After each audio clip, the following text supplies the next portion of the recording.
तो दोस्तों, एक बार फिर से स्वागत है आपका मेरे इस चैनल पर जिसका नाम है बायोलॉजी फॉर ऑल। और हम यूपी टीजीटी दो का जो एग्ज़ाम होता है उस एग्ज़ाम की एक सीरीज़ लेकर आए हैं, जिसमें यूपी टीजीटी में बायोलॉजी में जो क्वेश्चंस अब तक पूछे गए हैं, अलग अलग एग्ज़ाम्स जो अभी तक हुए हैं, उनका एक सीरीज़ लेकर आए हैं। और उसी क्रम में मैं आज आपके लिए लेकर आया हूँ 2011 का जो टीजीटी बायोलॉजी का यूपी का क्वेश्चन पेपर है, मैं उसको लेकर आपके सामने आया हूँ।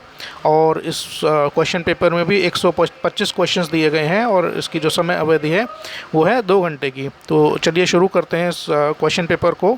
और सबसे पहला क्वेश्चन है, मैं आपको बता दूं, ये क्वेश्चन पेपर मेरे पास जो है वो केवल हिंदी में है। मैं कोशिश करूँगा कि जो हिंदी के कुछ शब्द हैं जो इंग्लिश के विद्यार्थी हैं उनको उनकी हेल्प के लिए मैं उसको इंग्लिश में ट्रांसलेट करने की भी कोशिश करूँगा। तो सबसे पहला जो क्वेश्चन है वो पूछा गया है कि किस समूह के सदस्यों का उपयोग बियर बनाने में किया जाता है। ये क्वेश्चन कई बार पहले भी एग्ज़ाम्स में पूछा गया है, टीजीटी के एग्ज़ाम में, पीजीटी के एग्ज़ाम में, केंद्रीय विद्यालय के एग्ज़ाम में, और कई एग्ज़ाम्स में ये क्वेश्चन पूछा जाता है। 4 ऑप्शन है, राइजोपस, अल्ब्यूगो, न्यूरोस्पोरा या यीस्ट। इसका जो सही जवाब है वो है यीस्ट। यीस्ट बेसिकली जो होता है वो कार्बोहाइड्रेट यानी कि ग्लूकोज को उसके फर्मेंटेशन में हेल्प करता है, जिससे एथिल अल्कोहल बनता है और CO2 रिलीज़ होती है। तो बियर बनाने में यीस्ट की एक स्पीशीज़ है उसका हेल्प किया जाता है। और वही यीस्ट बेकरी प्रोडक्ट बनाने में, जैसे केक पेस्ट्री बनाने में भी, उसका ब्रेड बनाने में उसका उपयोग किया जाता है। तो जो सेकंड क्वेश्चन है, प्लाज्मोडियम की कौन सी अवस्था मनुष्य के लिए संक्रामक है। Which state of plasmodium life cycle is infected to man. 4 options are given, merozoite, schizont, sporozoite या इनमें से कोई नहीं। तो इसका जो सही आंसर है सेकंड क्वेश्चन का वो है स्पोरोजोइट। स्पोरोजोइट जो अवस्था होती है प्लाज्मोडियम, आपको पता होगा कि प्लाज्मोडियम्स की अलग अलग स्पीशीज़ से मलेरिया होता है। तो मनुष्य में जो इन्फेक्टिव स्टेज प्लाज्मोडियम की है वो स्पोरोजोइट होती है। नेक्स्ट क्वेश्चन की तरफ बढ़ते हैं इसी सीरीज़ में। केचुए में टिफ्लोसोल का कार्य क्या है। Typhlosole in earthworm is meant for, उसका पर्पस क्या है। ऑप्शन ए पाचन व अपशोषण, रक्त निर्माण, गमन या युग्मकों का विसर्जन, इंग्लिश में digestion and absorption, formation of blood, locomotion या रिलीज ऑफ गैमेट्स। इस क्वेश्चन का जो सही आंसर है वो है पाचन तथा अवशोषण, यानी कि वो डाइजेशन और एब्जॉर्प्शन में अर्थवॉर्म को हेल्प करता है। ठीक है, क्वेश्चन नंबर हम 4 की तरफ बढ़ते हैं। एक्सोलेटल लार्वा संबंधित है। ये क्वेश्चन जो पिछला क्वेश्चन पेपर हमने सॉल्व किया था उसमें भी पूछा गया था और उससे मिलता जुलता क्वेश्चन था। तो इस क्वेश्चन में जो पूछा गया कि एक्सोलेटल लार्वा किस से संबंधित है। ऑप्शंस, कुछ मछलियाँ यानी फ़िश में, उभयचर यानी कि एम्फीबियंस, प्रोटो कशेरुकी का मतलब है प्रोटोकॉर्डेट्स हैं, या फिर इनवर्ट्रिब्रेट्स यानी कि अकशेरुकी हैं। इसका जो सही जवाब है वो उभयचर यानी कि एम्फीबियंस से संबंधित है। जो एक्सोलेटल लार्वा है वो एक्वेटिक एम्फीबियन से संबंधित है। नेक्स्ट क्वेश्चन की तरफ बढ़ते हैं। इनमें से किन जंतुओं में ब्रैंकियल श्वसन पाया जाता है। Branchial respiration is found in which of these animals. Option है प्रॉन एंड साइक्लोप्स, मकड़ी यानी कि spider and cyclops, clarias and pavo, pavo बोलते हैं पिजियन को, और जो नेक्स्ट लास्ट ऑप्शन है फिश या इक्थियोफिश। जो इसका जो सही आंसर है वो है ऑप्शन डी, फिश एंड इक्थियोफिश। इनमें जो रेस्पिरेशन है वो ब्रैंकियल रेस्पिरेशन कहा जाता है। नेक्स्ट क्वेश्चन की तरफ बढ़ते हैं। क्वेश्चन नंबर 6, जल संवहन तंत्र यानी कि वाटर वेस्कुलर सिस्टम किसका एक लक्षण है। Water vascular system is a feature of, किन का फीचर है, किन का एक कैरेक्टरिस्टिक है। किंग क्रैब का है, एस्टियरिसिस का है, बेलेनोग्लॉसस का है या स्पॉन्ज का है। तो इसका जो सही जवाब है एस्टियरिसिस। एस्टियरिसिस में बेसिकली स्टारफिश या ब्रिटल स्टार इस तरह के एनिमल्स आते हैं फाइलम इकाइनोडर्मेटा में। तो वाटर वेस्कुलर सिस्टम बेसिकली जो इकाइनोडर्मेट्स हैं उनका एक एक कैरेक्टरिस्टिक या इसको कह सकते हैं कि एक प्रकार का लक्षण है वाटर वेस्कुलर सिस्टम, याद रखिए इसको। एस टी आर एस जहाँ आपको नाम दिखाई पड़े ऑप्शन में तो आप उसको टिक कर सकते हैं। नेक्स्ट क्वेश्चन है सिनसेक्रम अस्थि किसका लक्षण है? Synsacrum bone is a feature of, option दिए हैं सरीसृप यानी कि रेप्टाइल्स, पादप विहीन उभयचर यानी कि जो लिम्बलेस एम्फीबियंस हैं, उड़नशील चिड़िया यानी कि जो फ्लाइंग बर्ड्स हैं। बर्ड्स आमतौर पर तो ये समझा जाता है कि सभी बर्ड्स जो फ्लाइंग होती हैं, लेकिन ऐसा नहीं है, कुछ बर्ड्स होती हैं जो उड़ नहीं सकती हैं। लास्ट ऑप्शन है इनमें से कोई नहीं। तो सिनसेक्रम बोन जो है बेसिकली फ्लाइंग बर्ड्स का एक तरीके का स्पेसिफिकेशन है, एक स्ट्रक्चर है। तो इसका जो सही जवाब है वो है जो उड़ने वाली चिड़ियाँ यानी कि फ्लाइंग बर्ड्स हैं। नेक्स्ट क्वेश्चन, क्वेश्चन नंबर 8, बीज प्रकृति पाई जाती है यानी कि सीड हैबिट किस में पाई जाती है? इन चारों में से लाइकोपोडियम में, सिलेजिनेला में, राइनिया में या स्फेग्नम में। तो इसका जो सही आंसर है कि seed habit is observed in Selaginella. Selaginella में सीड हैबिट पाई जाती है। 2 प्रकार के स्पोर्स ये प्रोड्यूस करता है, माइक्रोस्कोप और स्पोर और मेगास्पोर, दोनों तरह के स्पोर ये प्रोड्यूस करता है। क्वेश्चन नंबर 9, ब्रायोफाइट में बीजाणु उद्भिद अवस्था होती है। बीजाणु उद्भिद बेसिकली स्पोरोफाइट को बोलते हैं इंग्लिश में, बीजाणु उद्भिद स्पोरोफाइट होता है। तो ब्रायोफाइट्स में जो स्पोरोफाइट स्टेज होती है कैसी होती है? हैप्लॉइड होती है, डिप्लॉइड होती है, समटाइम्स डिप्लॉइड और समटाइम्स हैप्लॉइड या ट्रिप्लॉइड होती है। तो इसमें याद रखने वाली बात है कि जो ब्रायोफाइट्स होते हैं इसमें जो स्पोरोफाइट स्टेज होती है वो डिप्लॉइड होती है, हमेशा डिप्लॉइड होती है। और पूछा जाए कि गैमेटोफाइट स्टेज क्या होती है? गैमेटोफाइट स्टेज ब्रायोफाइट्स में हैप्लॉइड होती है। हैप्लॉइड का मतलब उनमें एक सेट ऑफ क्रोमोसोम पाया जाता है, डिप्लॉइड में क्रोमोसोम्स के 2 सेट पाए जाते हैं, ट्रिप्लॉइड में 3 सेट्स पाए जाते हैं। तो ध्यान रखिए कि ब्रायोफाइट्स में जो स्पोरोफाइट है वो हमेशा डिप्लॉइड होता है और गैमेटोफाइट हैप्लॉइड होता है। ठीक है, तो अगले क्वेश्चन की तरफ बढ़ते हैं। क्वेश्चन नंबर 10, सत्य कथन पहचानिए यानी कि identify the true statement. Protozoa अधिकतर विषम पोषी होते हैं। प्रोटोजोअन्स आर मेनली हेटेरोट्रॉफ्स हैं। स्पॉन्जेस में जल प्रवेश ऑस्कुलम के द्वारा होता है। Water enters through osculum in sponges. C है, हाइड्रा में नीडोब्लास्ट आधार पर स्थित होती है। Cnidoblast is located at the base of hydra. और लास्ट है कि सारे के सारे को ये जो ऑप्शन है वो सही हैं। तो इस क्वेश्चन को सही से देखें, इसके ऑप्शंस को हम सही से पढ़ें। तो ऑप्शन जो सही है इसमें वो है प्रोटोजोआ आर मेनली हेटेरोट्रॉफ्स, वो दूसरों पर अपने फूड के लिए डिपेंडेंट रहते हैं। स्पॉन्जेस में जो वाटर होता है, पानी होता है, ऑस्कुलम से बाहर निकलता है ना कि अंदर। और हाइड्रो में नीडोब्लास्ट आधार पर नहीं होती है, ऊपर किस तरफ होती है। तो इसमें ऑप्शन जो है वो ए ठीक है। क्वेश्चन नंबर 11, स्थायी ऊतक जिनमें विभिन्न प्रकार की कोशिकाएं पाई जाती हैं कहलाती हैं। इंग्लिश में permanent tissues with various cells in plant is called, क्या कहते हैं उनको? ऑप्शन है सरल ऊतक यानी कि सिंपल टिश्यूज़, जटिल ऊतक यानी कि कॉम्प्लेक्स टिश्यूज़, कैम्बियम या अंतर्वेशी विभाज्योतक, इसको बोलते हैं इंटरकैलरी मेरिस्टेम। तो परमानेंट टिश्यू जिनमें विभिन्न प्रकार की कोशिकाएं पाई जाती हैं तो उनको कॉम्प्लेक्स टिश्यूज़ बोलते हैं। अलग अलग तरह की सेल्स पाई जाती हैं इसलिए उनको कॉम्प्लेक्स टिश्यूज़ बोलते हैं। क्वेश्चन नंबर 12, केचुआ में प्रोस्टोमियम का मुख्य कार्य क्या है? What is the main function of prostomium in earthworm? मिट्टी खोदना एक संवेदी अंग की तरह काम करता है। ए और बी दोनों हैं, तो इसका सही जो आंसर है वो है ऑप्शन सी, यानी कि ये मिट्टी खोदने के काम भी आता है और it works as a sensory organ, संवेदी अंग की तरह भी ये प्रोस्टोमियम केचुआ यानी कि अर्थवॉर्म में काम करता है। क्वेश्चन नंबर 13, ETS यानी कि इलेक्ट्रॉन ट्रांसपोर्ट सिस्टम में साइक्लोक्रोम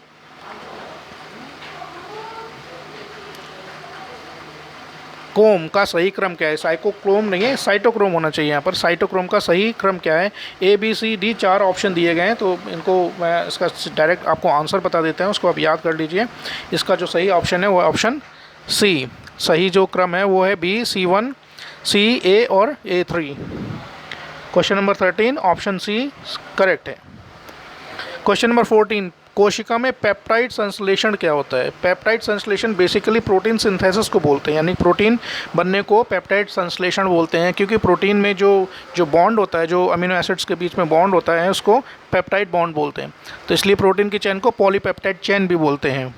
तो इस हिसाब से अब चूँकि प्रोटीन का जो सिंथेसिस होता है वो होता है राइबोसोम्स पर। तो इनमें जो 4 ऑप्शंस दिए गए हैं कि माइटोकॉन्ड्रिया, क्लोरोप्लास्ट, राइबोसोम्स या केंद्रक यानी कि न्यूक्लियस, तो बिल्कुल ऑब्वियस है, बिल्कुल स्पष्ट है कि इसका जो सही जवाब है वो है राइबोसोम्स। राइबोसोम्स में ही पेप्टाइड संश्लेषण यानी कि प्रोटीन सिंथेसिस होता है। क्वेश्चन नंबर 15 की तरफ बढ़ते हैं। स्टोन अष्टक में सम्मिलित नहीं है। स्टोन ऑक्टोमर जो होता है, स्टोन ऑक्टोमर में कौन सा एलिमेंट शामिल नहीं है? H1, H2B, यहाँ पर होना चाहिए H3 या H4। इसका जो सही जवाब है इसको याद कर लीजिए आप। स्टोन ऑक्टोमर जो होता है उसमें H1 और H2 नहीं होता है, बाकी H2A, H2B ये सारे ही होते हैं। H3 भी होता है, H4 भी होता है। तो क्वेश्चन नंबर 15 का जो सही आंसर है वो है H1 मॉलिक्यूल नहीं होता है। H2A होता है, H2B होता है, H3 होता है और H4 भी होता है। इनके दो मॉलिक्यूल होते हैं, इसीलिए उसको ऑक्टोमर बोलते हैं। ऑक्टो का मतलब 8 होता है, नंबर 8। तो H1 नहीं होता है उसमें, H2 भी नहीं होता है, H2A, H2B, H3 और H4 होते हैं। दोनों के चारों के दो मॉलिक्यूल्स पाए जाते हैं। क्वेश्चन नंबर 16, क्लेन-फ्लाइंटर सिंड्रोम में बार की संख्या कितनी होती है? The number of Barr bodies in Klinefelter syndrome is. Barr bodies आपको पता होना चाहिए। बार बॉडी बेसिकली जो फीमेल हैं उनके सेल्स में एक न्यूक्लियस के पास एक एक्स्ट्रा इनएक्टिव एक्स क्रोमोसोम पाया जाता है, जिसको बार बॉडी बोलते हैं। अब क्लेन-फ्लाइंटर सिंड्रोम में एक एक्स क्रोमोसोम ऑलरेडी कम होता है, तो उस हिसाब से उस डेफिनेशन के हिसाब से क्लेन-फ्लाइंटर सिंड्रोम बेसिकली एक तो केवल फीमेल में होता है, मेल में नहीं होता है। तो उसमें बार बॉडीज़ की संख्या कितनी होगी? 0। तो इसका सही जवाब जो है वो क्या है? 0 यानी कि 0। बार bodies in Klinefelter syndrome is 0, याद रखिए इसको। क्वेश्चन नंबर 17, उत्परिवर्तन यानी कि म्यूटेशंस अधिकतर कैसे होते हैं? हानिकारक होते हैं, लाभदायक होते हैं यानी कि बेनिफिशियल हैं, या हार्मफुल हैं, या फिर रिसेसिव यानी कि अप्रभावी हैं, या प्रभावी यानी कि डोमिनेंट हैं? इस क्वेश्चन का जो सही जवाब है, जो अलग अलग सोर्सेज से मैंने ढूंढा है और जो अलग अलग एक्सपर्ट्स ने उसको जो सही जवाब माना है, किसी बुक में लिखा है कि म्यूटेशंस अधिकतर हानिकारक होते हैं, कहीं पर भी ये लिखा है म्यूटेशंस लाभदायक होते हैं। तो आप अपना विवेक का इस्तेमाल करके इस क्वेश्चन का सही जवाब, मेरे हिसाब से तो म्यूटेशंस तो हार्मफुल ही होते हैं, तो मेरे हिसाब से तो इस क्वेश्चन का सही आंसर ए होना चाहिए। बाकी आप कमेंट करके इस क्वेश्चन पर अपनी राय मुझे ज़रूर बताएं। क्वेश्चन नंबर 18 की तरफ बढ़ते हैं। उपार्जित लक्षणों की वंशागति किसके सिद्धांत का मुख्य बिंदु है? उपार्जित लक्षणों की वंशानुगति का मतलब है इनहेरिटेंस ऑफ एक्वायर्ड कैरेक्टर्स, यानी कि अपने लाइफ टाइम में कोई एनिमल, लिविंग बीइंग जो कैरेक्टर्स को एक्वायर करता है, वही कैरेक्टर आगे की जनरेशन में इनहेरिट हो जाते हैं। ये किसने सबसे पहले बताया था? डार्विन का सिद्धांत है, ह्यूगो डुब्रीज का सिद्धांत है, या लेमार्क का सिद्धांत है, या वेल्स ने इसको बताया था? इस क्वेश्चन का सही जवाब है लेमार्क। हालांकि ये थ्योरी बाद में फेल हो गई थी, डिसअप्रूव कर दी गई थी। तो ये इस क्वेश्चन का सही जवाब जो है वो है लेमार्क। इसको याद कर लीजिए आप। क्वेश्चन नंबर 19, मेंडल के द्विसंकर क्रॉस यानी कि डाई हाइब्रिड क्रॉस में कितने प्रकार के जीन प्रारूप का मतलब जीनोटाइप, और लक्षण प्रारूप का मतलब होता है फिनोटाइप। तो मेंडल का जो डाई हाइब्रिड क्रॉस है उसमें कितने जीनोटाइप और कितने फिनोटाइप होंगे? 4 ऑप्शन दिए हैं। इस क्वेश्चन का मैं आपको डायरेक्ट आंसर बता देता हूँ। इस क्वेश्चन का डायरेक्ट आंसर है बी, 9 जीनोटाइप बनेंगे और 4 इसके फिनोटाइप बनेंगे। ठीक है, जीनोटाइप होता है जीन प्रारूप और लक्षण प्रारूप होता है फिनोटाइप। क्वेश्चन नंबर 20 की तरफ बढ़ते हैं। ए बी ओ रक्त समूह के लिए मानव समष्टि में कुल कितने जीन प्रारूप? जीन प्रारूप का मतलब फिर से वही जीनोटाइप है, यानी कि ABO जो ब्लड ग्रुप है ह्यूमन में, चार बेसिकली ब्लड ग्रुप पाए जाते हैं, AB और एक और है ब्लड ग्रुप O। तो उसके कुल कितने जीनोटाइप हैं, तो यानी कि कितने जीन उनको कंट्रोल करते हैं इस ब्लड ग्रुप को। तो इस क्वेश्चन का सही जवाब है, चार ऑप्शन है, 4, 3, 6 या असंख्य। तो इस क्वेश्चन का जो सही आंसर है वो है 3। क्वेश्चन नंबर 21, कोडॉन का कौन सा क्षार वॉवल क्षार कहलाता है, यानी कि ट्रिपलेट कोडॉन है उसका कौन सा क्षार, कौन सा बेस वॉवल बेस कहलाता है, पहला, दूसरा, तीसरा या चौथा। ये जो हाइपोथेसिस है वो फ्रांसिस क्रिक ने इस सबसे पहले वॉवल हाइपोथेसिस को समझाया था। तो इस हाइपोथेसिस के हिसाब से ट्रिपलेट कोडॉन का जो तीसरा बेस है, यानी कि तीसरा बेस है, वो वॉवल बेस कहलाता है। तो इस क्वेश्चन का जो सही जवाब है वो है 3rd, यानी कि तृतीय। क्वेश्चन नंबर 22 की तरफ बढ़ते हैं। मैसेल्सन एंड स्टाल, ये दो साइंटिस्ट थे, मैसेल्सन एंड स्टाल, ने अपने प्रयोग के लिए किस रेडियो समस्थानिक का प्रयोग किया था। रेडियो समस्थानिक बोलते हैं रेडियो आइसोटोप। तो मैसेल्सन एंड स्टाल ने अपने एक्सपेरिमेंट में किस रेडियो आइसोटोप का यूज़ किया था, N15 का, O18 का, C14 का या इन चारों का। इसका सही जवाब है N15।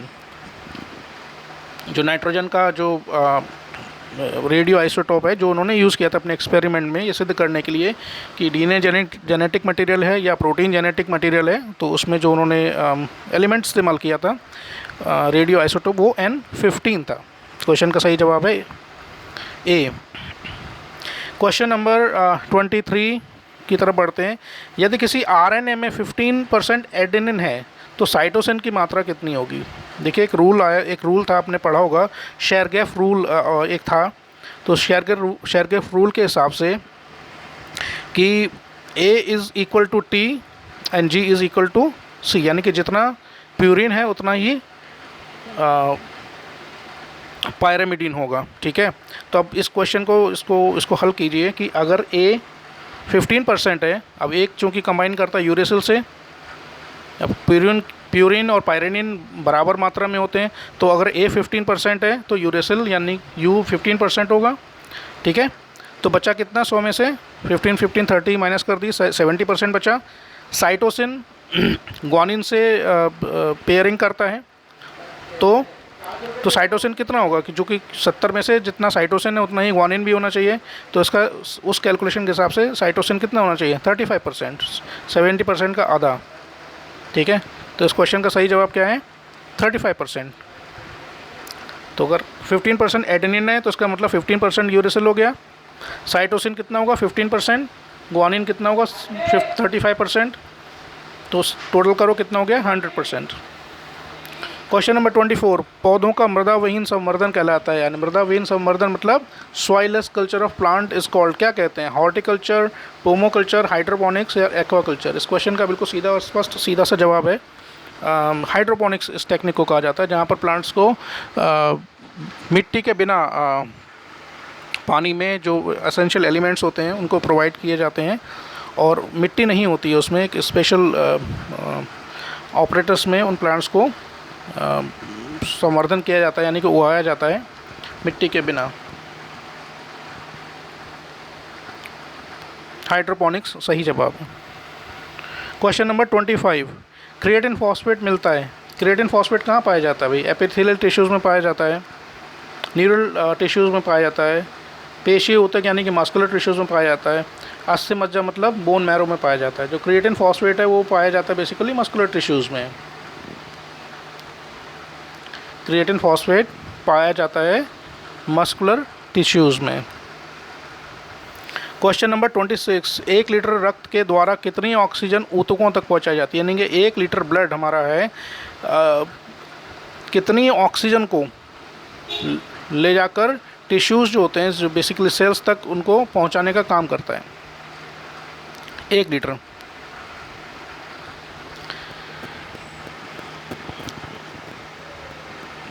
इस क्वेश्चन का जो सही आंसर है वो है 200 ml। इसको आप याद कर लीजिए, 1 लीटर ब्लड लगभग 200 ml ऑक्सीजन को कैरी करता है। 1 लीटर ब्लड 200 ml ऑक्सीजन को कैरी करता है, यानी कि 100 ml ऑक्सीजन 100 ml ब्लड कितने ऑक्सीजन को कैरी करेगा? 20 ml को। ठीक है, तो इस हिसाब से आप क्वेश्चन किसी भी तरीके पूछा जाए इसको याद कर लीजिए कि हर 100 ml ब्लड लगभग 20 ml ऑक्सीजन को कैरी करता है। हर 100 ml blood 100 ml blood 20 ml oxygen को कैरी करता है, तो उस हिसाब से 1 लीटर कितने को करेगा? 200 ml को। क्वेश्चन नंबर 27, खाद्य श्रृंखला में पोषक स्तर क्या दर्शाते हैं? क्रियात्मक स्तर को, ऊर्जा स्तर को, निके को, या एक जाति के कार्य को। क्वेश्चन नंबर 27 इंग्लिश में trophic levels in a food chain show क्या? फंक्शन लेवल, एनर्जी लेवल, निके, या रोल ऑफ अ स्पीशीज। इस क्वेश्चन का जो सही जवाब है वो है एनर्जी लेवल। एक ट्रॉफिक लेवल में जो अलग अलग फूड चेन्स होती हैं वो बेसिकली एनर्जी लेवल को दर्शाती है कि हर लेवल पर एनर्जी का लेवल क्या होता है। प्राइमरी हैं, फिर प्रोड्यूसर्स हैं, फिर प्राइमरी कंज्यूमर हैं, फिर सेकेंडरी कंज्यूमर हैं, फिर टर्शरी कंज्यूमर हैं। इस हिसाब से अलग अलग लेवल्स होते हैं।